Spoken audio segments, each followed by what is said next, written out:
எனக்கு ஒரு ஊழியக்காரர் சொல்லி கொடுத்தாரு. இது முதல் 1 மணி நேரம் காலையில நீங்க ஃபர்ஸ்ட் 1 hour கர்த்தர் கையில கொடுத்துடணும்.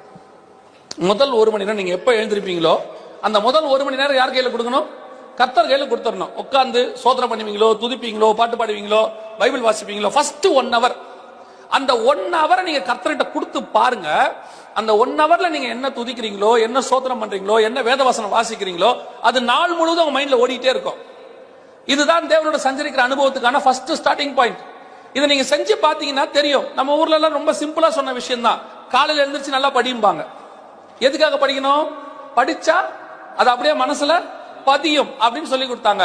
அதைத்தான் நம்ம பைபிள் சொல்லுது, அதிகாலையில் என்னை தேடுகிறவன் என்னை கண்டடைகிறார். இது ஆண்டவர் சொல்லி கொடுத்ததுதான். ஃபர்ஸ்ட் 1 hour கர்த்தர் கையில கொடுத்துருங்க. அந்த 1 hour நீங்க தேவனோடு கூட சஞ்சரிக்கும் பொழுது நீங்கள் தேவனோடு கூட அந்த வருகையில போகிறதுக்கான முதல் பேசிக் காரியத்தை பெற்றுக்கொள்ள